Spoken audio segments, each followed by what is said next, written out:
رمضان يا رمضان يا موسم القرآن، أقبلت بالبشرى والخير والغفران.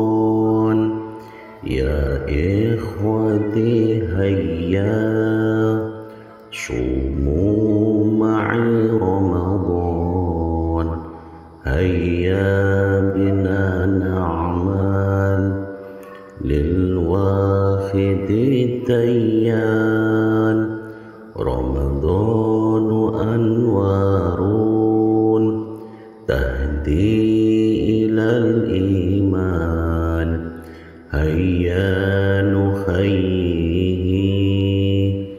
بالذكر والإحسان. اللهم اغفر لنا ببركة رمضان، تقبل دعاءنا، أمتنا على الإيمان، أمتنا